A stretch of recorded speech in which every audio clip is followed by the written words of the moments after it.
So, yung gagawin natin ngayon is scheduling. Yan. So, run natin.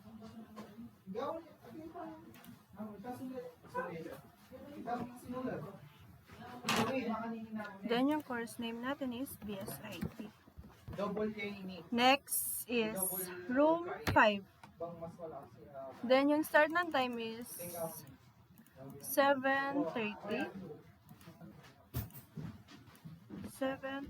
a.m. Then, matatapos yung ano niya is 5:30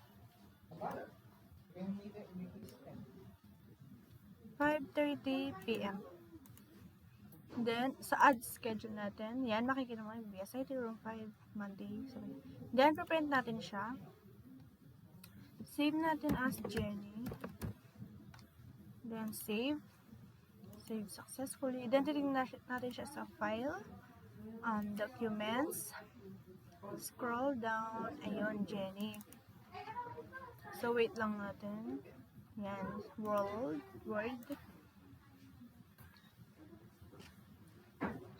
So, natin. Yan. Makita mo, parang nakaganyan na siya. Okay? So, okay na.